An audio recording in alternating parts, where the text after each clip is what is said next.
Hey lifers, and welcome to another episode of Because Life Can Be a Niche.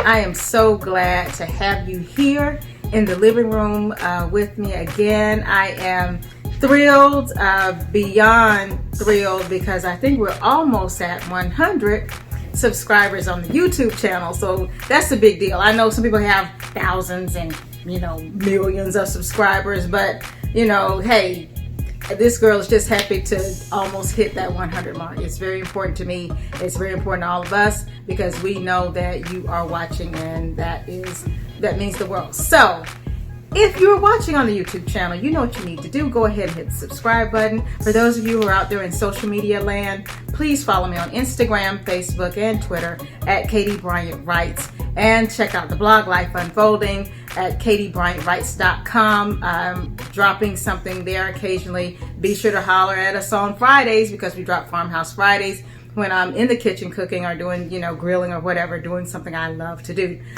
So welcome. We're going to go ahead and get started and get right into it. One, because I'm tired.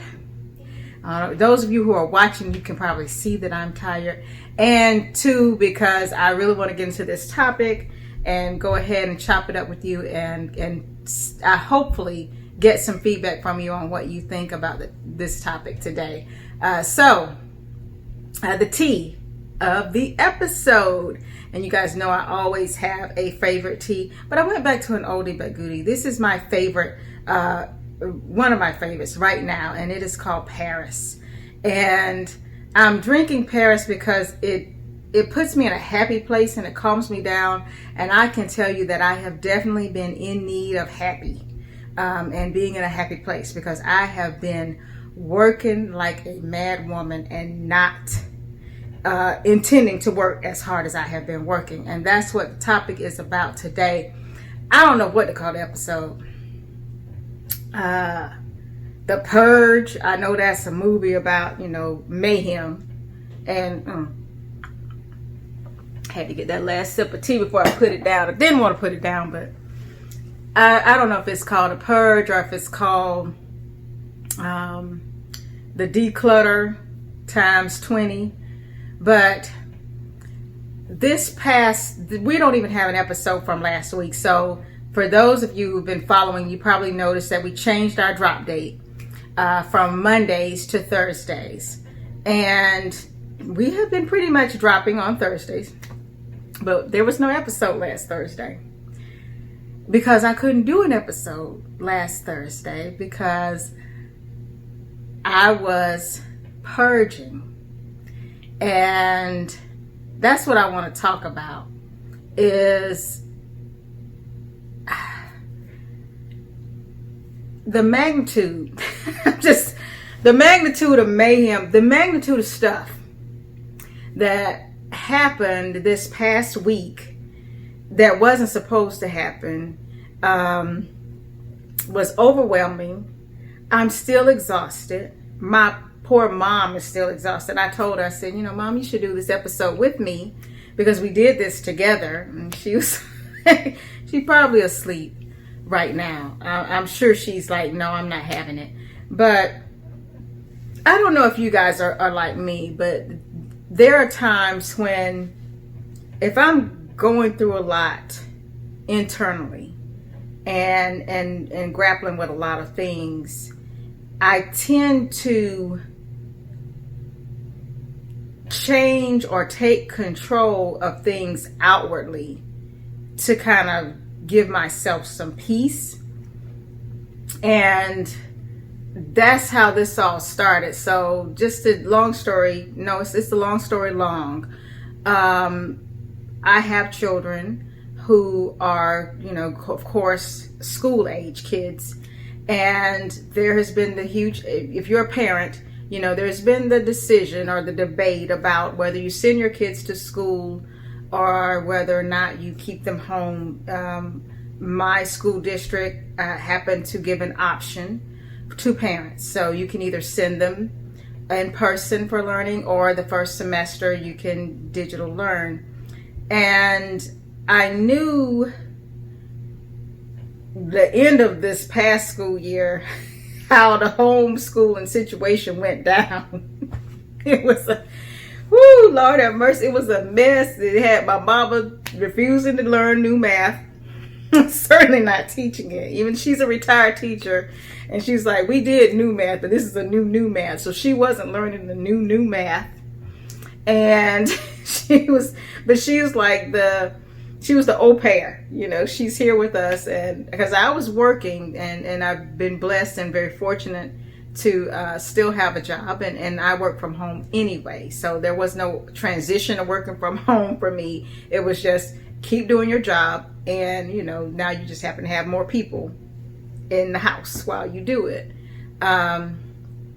And so that was interesting in itself, but I never saw it as a burden.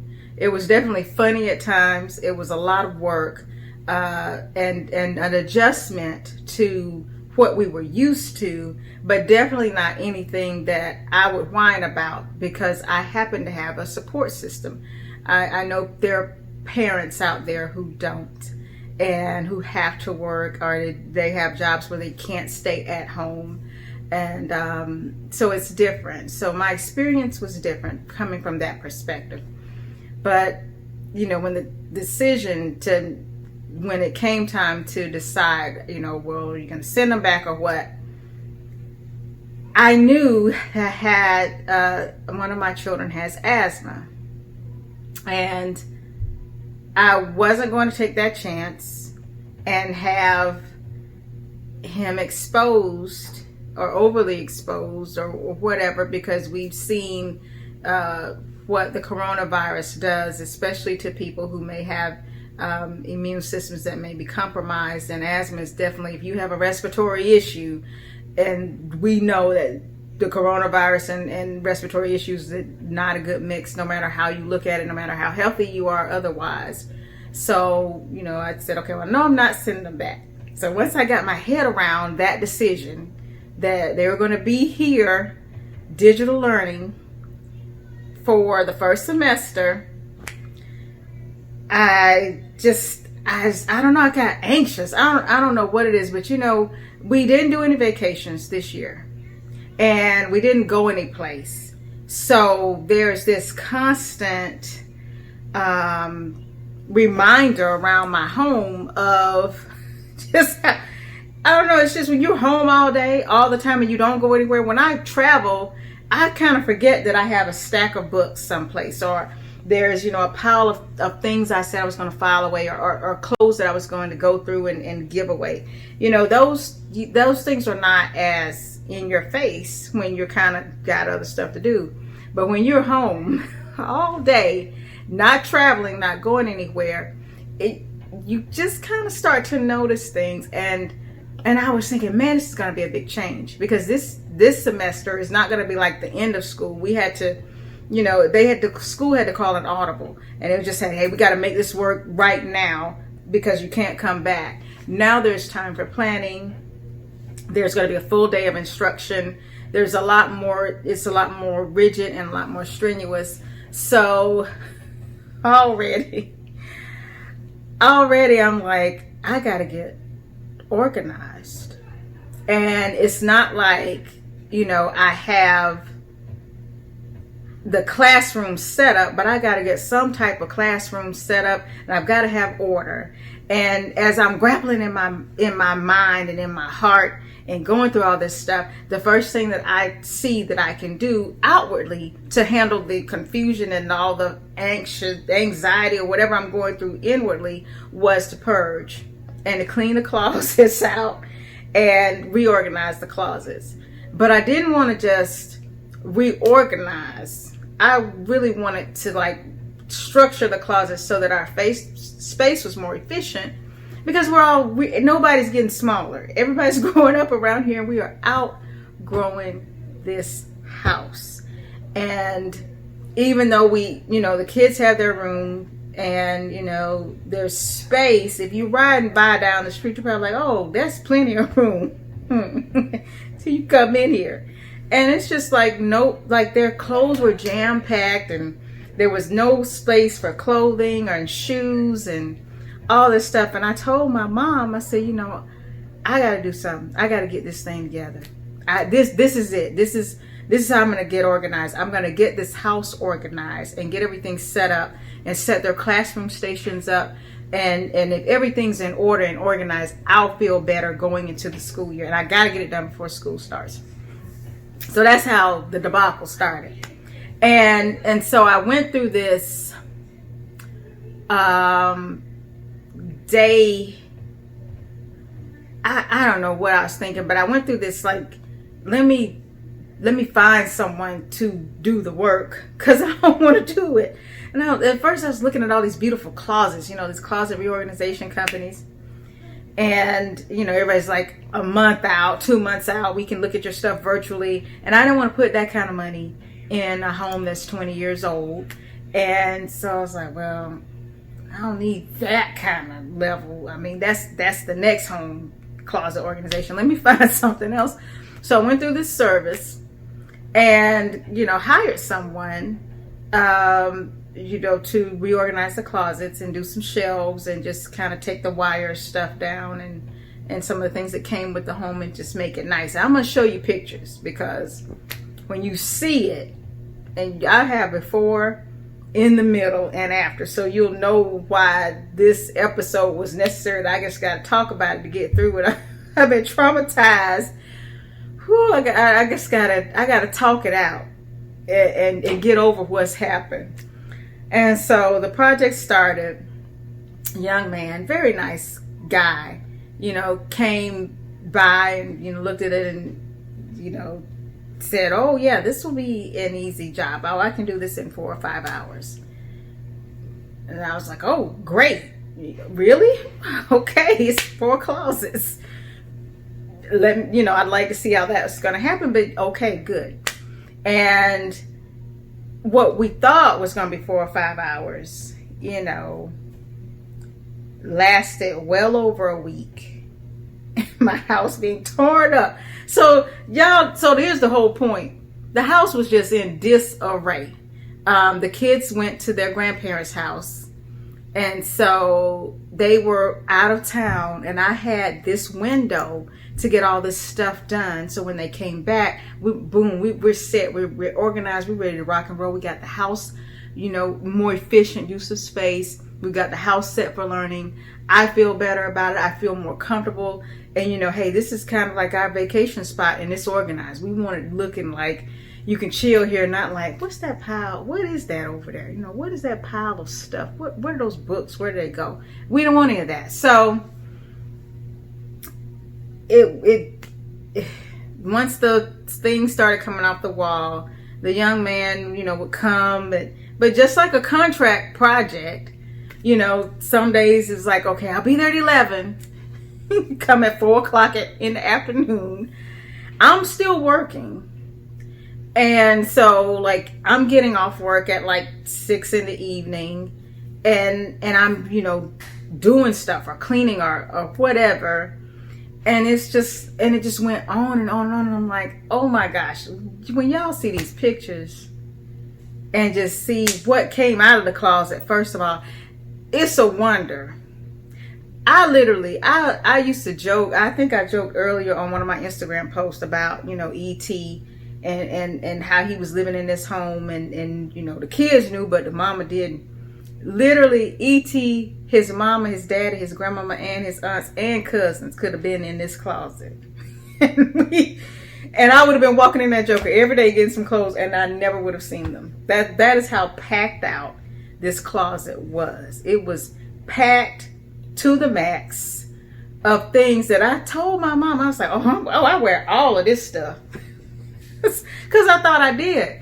Because when a closet is packed, you do wear all of it that you can put your hands on and pull out. But I was always pulling out the same thing over and over again. I didn't get down in the weeds and rake back and look and see how many things with tags on them that I obviously bought years ago and had no intention of wearing, and I will not wear. So once everything was pulled out of the closet and the things were pulled off the walls, the first thing you notice in a closet reorganization project is, wow, it's a lot of holes in my wall from where you took all this stuff down. He's like, oh yeah. Young guy. I said, so we got to fix these holes in the wall. Because, he's, constructing shelves, which he did a very nice job. And so he's like, oh yeah, well, when I put the shelves up, I'll putty those and sand those out. But he didn't paint. And I didn't know I was going to have a paint project in the process. Nor did he paint the shelves. It was just wood. And actually I take that back. He did paint some of the shelves one coat. But he was overwhelmed because the project just grew and grew, because it was much bigger than, he initially thought it would be, and he was by himself. And so now this project that I was paying somebody for, that I went through and hired somebody to do, is now no longer about a purge because I need to feel better about getting organized because I'm feeling this icky on the inside. So I need to get this on the outside and I need to do something. And now I'm doing way more than I needed to do to feel better. So now me and my 70-plus-year-old mama are in Home Depot buying paint and, sanding stuff down and painting shelves and painting walls. I was working all day and literally like in these fits of I gotta get this done tonight because I'm on a time limit. So I'm literally up until 3 a.m. like 2 or 3 nights in a row painting. And just, my mom is up with me and we're painting. We're up. Rolling out stuff, climbing ladders, doing all kinds of acrobatics that I never thought I would have to do to get in the corners and crevices of stuff. And here's the thing. I've never painted before. I've worked on many a Habitat for Humanity project, and somehow I never got assigned to paint.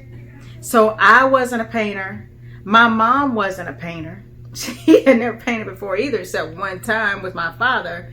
But she watched my father because my dad did all of that stuff. My dad painted my nursery. He painted my office. And so I've seen him paint, but I didn't pay much attention because I was thinking, I'm never going to paint. And so, Mom, just from her memory of how to paint, she was like, well, I watched your dad. I remember him telling me how to do this and telling me how to roll this. And so she told me, I do this. And, after a few times, it stuck and I started figuring out how to do stuff I didn't even know I knew how to do. And it actually came out pretty decent. I'm going to show y'all the pictures of the paint jobs, after we finished. But my body was so tired and worn down from doing all this. And then you forget about the emotional toll purging actually brings forth. So, this was a true purge. It wasn't like, let me reorganize my closets. I do that every season. It wasn't like that. It wasn't like, oh, okay, I can give this away, and then you just, organize it. It looks great. It's clean. You vacuum everything out. And it looks good, and you're good to go. This was a real, true to goodness. I'm taking everything out, and everything's not going back in. And I'm going through all of this stuff, and I'm reorganizing, and I'm donating where I can donate, and keeping what we should keep, but only what we need and what we use. But you find photo albums of, baby pictures when your kids were little and dependent on you. Or, I find notes, handwritten notes from my father, where he writes something down for me to do. And I save them and put them away in a box somewhere. Well, the box is in a closet, and when you pull that out. So you're reading that stuff. And so I was already feeling some type of way, y'all. I was already in a state of wrestling with something new that was going to be coming. And the homeschooling, the digital learning thing was new. And I was wrapping my mind around that. And is this the best decision? And I've got to stay on top of them, and I've got to stay on top of my job. It's like I've got to keep working, because my work ethic is my work ethic. I'm not going to let that slip. And will this be too much? Mom monitoring here and then going downstairs monitoring there, and all this stuff going on. And then on top of all that, and then you have the emotions of baby shoes, just a box of baby shoes. And I'm sitting there like, wow. And so I'm just feeling more emotions than I thought I would feel. I thought purging all this stuff would allow me to lift this weight, and it actually caused more emotion than I expected. And oftentimes I was holding back tears of just the memories, or just remembering when my kids were small, or seeing photos of family members, or notes, handwritten notes from friends or family members who passed away, and I'm putting this stuff away or whatever. So not what I expected. So a whole nother load of emotions, and I'm tired, and my mama's tired, and I'm still, and this child is still telling me it'll be finished tomorrow, and it's not. It wasn't finished tomorrow. Tomorrow went on. It'll be finished tomorrow. Went on 3 or 4 more days, and I was just like, Lord. I remember this show on like the HGTV or something, where they would have like a weekend or something crazy to redo one room, in the house. I don't know if y'all even remember this. I can't remember the name of it, but I love that show. And because I was like, there's no way they're gonna finish. Your heart is pounding, and then they've got a construction crew. They got like 2 or 3 people, cutting and sawing and painting and redecorating, and they're literally painting and like as the person's pulling up in the driveway, they send them off to golf with friends, or send them to the spa with the girls. And when they come back, and it's like, in the house, the room is just beautiful. It's one room, and it's beautiful, and you're like, man, they finished that in the nick of time. That's how I felt. Like, I've got this much time before these kids come back. Because that's the thing, you can't clean up. You can't clean out closets with, at least not with my kids. Because all of a sudden they find a use and a need for everything that you're getting rid of.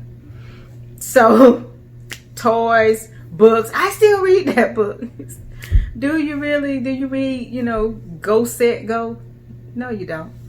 So already, you're rushing, and you're trying to get all this stuff done, and you want the painting done before they come back and touch anything.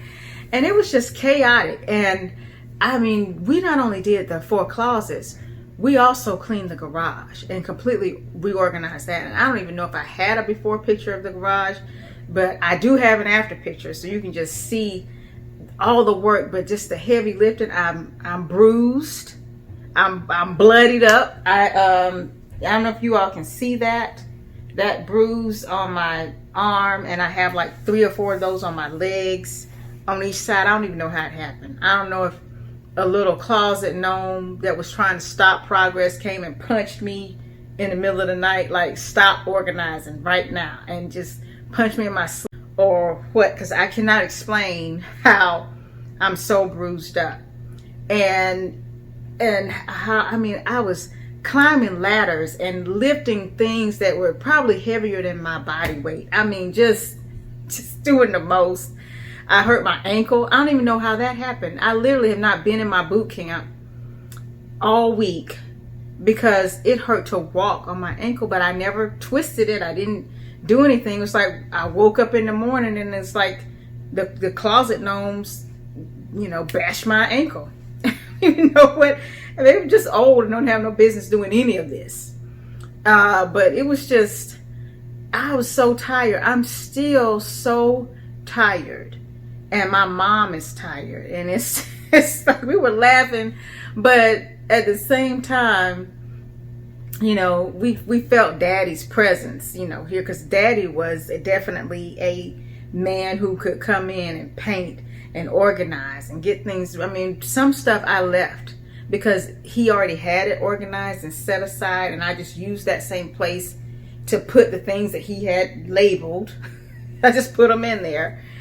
And you know, some stuff I'll never get rid of because he wrote on it, like, you know, cleaning products, because he had a system. All poisonous things that, you know, little young people can ingest needs to be up high, all that kind of stuff. So we're doing that, and the whole time my mom is, you know, telling me, like, your dad would be so proud of you, you know, you've done a beautiful job. And then I'm like, you know, right back at you, because, you know, you did it too. We both painted. We both did something we've never done before. And it was just having that experience alone of, I guess it's some things you never think you'll be able to do, or you never have a desire to do, and until you have to do them. And I certainly never thought painting would be in my list of things to do. I was always like, there'll be a man for that. Oh, my daddy's got that. Whatever. And he's not here. And so it's not like I can say, Daddy, I want my closets painted, because it would have been done. He could have built my shelves too, and done everything that I hired this young man to do. He could have done it, and probably would have done it sooner, and it would have been done in 3 days and not over the span of more than a week. But it didn't happen that way, and it wasn't supposed to happen that way. I've accepted that it was supposed to happen exactly the way it did. I was supposed to be climbing in my attic, putting stuff up there. I got another video about that coming out, y'all, about me in this attic, because attics are not really my thing. Anything that's I got to climb up in it and it's an open hole and I could possibly fall in it, I really just try to avoid that. You know, I really do.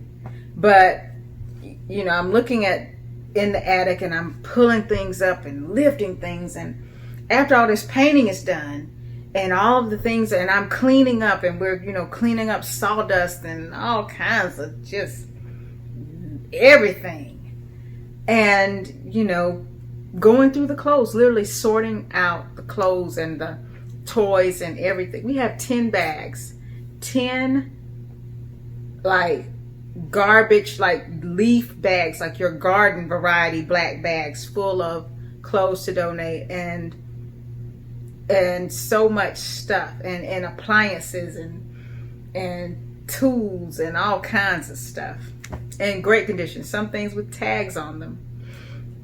And that's nice, because it's nice to be able to bless someone else. And then laughing at myself, because I told my mom, oh, you don't have to worry about where I'm gonna put all this stuff when the closet's done. I'm putting all this stuff back, because I wear all this stuff. I went through that thing, y'all. I probably didn't, a third of those things did not come back. I don't wear that stuff. I didn't even know I had it. And then some of the stuff, I knew I had it, and I had an intention for it, and I never wore it. So if they say if you don't wear something in 6 months, you should get rid of it. I know, or something like a year or something like that. Just go on and get rid of it. And I did. I finally just got rid of it. But I think the surreal part of it that I didn't expect was when we finished and everything was put back. All the clothes are neat, everything's organized, and you know, the desks are put together, because the kids now have their own learning stations. One is downstairs for a good reason, the other one's upstairs. They're separated for a good reason. And I even put the desks together, you know, and they're heavy, and I put them together. And that's, I think, one of the things of the divorce life that you don't really think about as much when you are getting a divorce, is all of the manual labor that you may have benefited from having when you were married or whatever. And it's on you. It's on you, boo. There was no manpower in this house other than the young man who built the shelves, but it was me and my mama. And, you know, taking stuff down, lifting things, you know, lifting things that I really never would have thought I could even lift, which is probably why this ankle is acting up. But I got something for that. I got some Epsom salt for that because you know I'm country. So I'm not worried about that. I ain't cold. But a lot of the things that I didn't know I could do, Mom didn't know she could do, and we did it. And the things you think, you know, when you're thinking about life of living on your own or being single, of all the things that come up, I think the one thing that we don't talk about as much is stuff like this, you know, projects where, you know, you probably would either pay someone or, you know, you may have brothers or something that can do it or uncles that can come do it. Well, I didn't. It's just me and Mom. But we did it, and it looks nice, and so far nothing's fallen. The paint is not peeled off the wall, so I guess it's up there to stay. But just the whole set of things that's why I call it it just turned into so much more than what it was supposed to be, because that was something that I was doing to feel better about grappling with this whole digital learning thing. Like, I need to get organized. I never had any idea that this was going to turn into a paint project, a full-on construction project, a paint project, an organization project, a weightlifting project. I mean, everything just kind of, you know, climbing into the attic, your dark attic, and putting stuff up there. Me and the attic just don't get along too, but I have to do it because there's no one else here to do it, so I have to suck it up and do it. And in the end, I think I just felt this sigh like of relief wash over me, because the whole time that the house was torn up and in disarray and all the clothes are all over the beds, we slept on this I slept on one sofa, Mom slept on the other. We didn't even have a place to lie our heads down. So even after being up till 3 a.m. and then having to hop back up at 6 a.m., we were, you know, sleeping on the sofa and, you know, making it work, making the most out of it. And I think that's probably what I see a lot of people dealing with during this time in this pandemic, is making things work with what you have. And I mean, first of all, it was a feat that it was even anybody in here working on these closets, because our home has been closed and locked down since March. When they closed things down in March, we closed this house down. So to even have someone with a mask on working in the home for several days was a big step for us, because that was a first. But I in this pandemic time, you know, I think that's what people are dealing with, is how you navigate and how you operate in the new the new way of doing things to make them right for you. And what I thought would happen did happen. It just took longer. I thought, hey, I'll have this closet reorganized. I'll have these clothes back in. You know, it'll be beautiful and it'll just happen quickly. I never banked on having to paint myself or paint anything. I didn't bank on my mom having to paint. That in itself just threw a whole monkey wrench in this whole plan. But once everything was done and I look around and I felt that calm wash over me, like, you know, decluttering really is a cathartic process, because you're not only efficiently using your space and cleaning things out and getting rid of old stuff that should have been gone, should have been purged, but it sets your mood, at least for me. A clean house sets my mood. A house that smells like food and cooking sets my mood. And definitely, I think a learning environment, I feel like my kids will learn better by having an organized station with, you know, files and everything neat and in order in their own space, without any clutter. Sets the mood. I could be totally wrong. We could totally have a debacle of a digital learning. I don't know what's going to happen.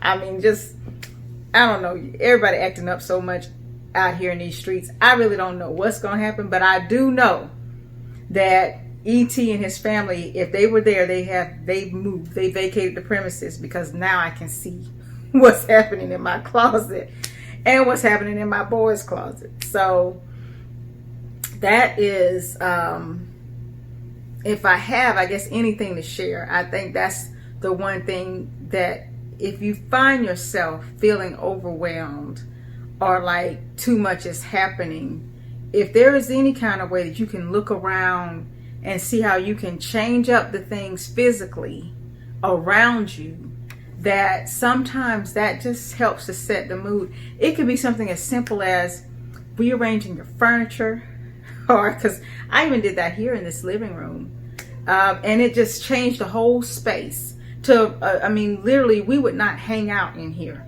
I would come here every now and again. My mom would come every now and again, but it was just not a place that I would come hang. But the way that this whole space has been reorganized and set up, it's so cozy now. I mean, my mom will be in the morning, she's down there having her coffee or her tea, reading her Bible or something, and you know, I'll come and chill here, like, oh, it's a peaceful place. Sometimes it's just a matter of just looking around, you know, to see what can I do differently. It could be lighting. It could just be buying a new lampshade, or a new shade of light to just change, you know. So that's just my little tip. You know, my advice is, if you're feeling like you're overwhelmed and you can't control things, we can't control the pandemic. We can't control whether our kids, you know, what happens with that. But what we can control is our space. I can declutter. I can clean. Now I can paint. So that's why there was no episode last week, because we were under construction, literally. And so that's why you're getting this episode now. So I'd love to hear your thoughts about it. How do you handle when things are beyond your control, but they're affecting you internally? How do you handle them? You know, or how are you dealing with the pandemic? How are you dealing with sending your kids back to school, or the decision that you're making? Or if you're a teacher, you know, how are you handling that decision?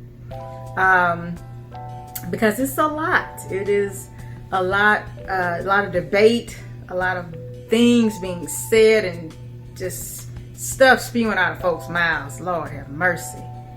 It's a lot to sometimes take in the middle of a pandemic, and it's just our way of life now. So I would love to hear your thoughts, your comments, your ideas of what you've done. For me, it was a big purge.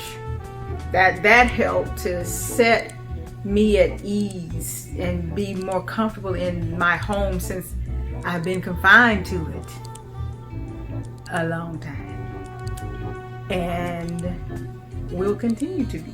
So, you know, I'm just not ready to play outside yet. It's not outside. It's not to my liking. So I'm gonna be in, but I'm being in an organized space that me and my mama painted. So that's all, y'all. Be good. I just, if you have to do anything, if you can control anything, what do you control? How do you control? How do you take control when things are out of control? I guess that is that's the whole gist of it. Please get at me in the comments and share your thoughts. If you're watching on the YouTube channel, thank you for watching. Be sure to subscribe to Life Can Be a Niche YouTube channel. It doesn't cost you anything. It's free. It helps me to get to 100 subscribers. There's something special. When we get to 100 subscribers, I think it's like 92 right now, something like that. When we get to 100, there's going to be a special giveaway, a random giveaway.